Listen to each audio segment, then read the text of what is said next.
6 വർഷത്തെ ഇടവേളയ്ക്ക് ശേഷമാണ് ട്രംപും ഷീ ജിൻ പിങ്ങുമായിട്ട് ഒരു ഔദ്യോഗിക കൂടിക്കാഴ്ച നടത്തുന്നത്. ആശയവിനിമയം നടക്കുന്നുണ്ട്. 2 നേതാക്കളും ഒരുമിച്ച് കാണുന്നത് ഇതാദ്യമാണ്.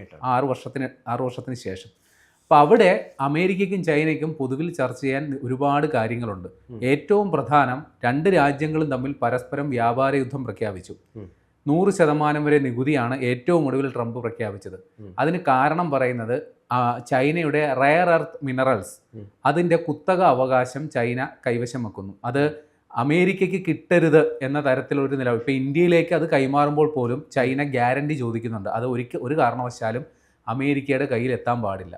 അപ്പോൾ ഇതിൻ്റെ പ്രതികാര നടപടി എന്ന നിലയിലാണ് അമേരിക്ക ചൈനയ്ക്കെതിരെ 100% വരെ നികുതി പ്രഖ്യാപിച്ചത്.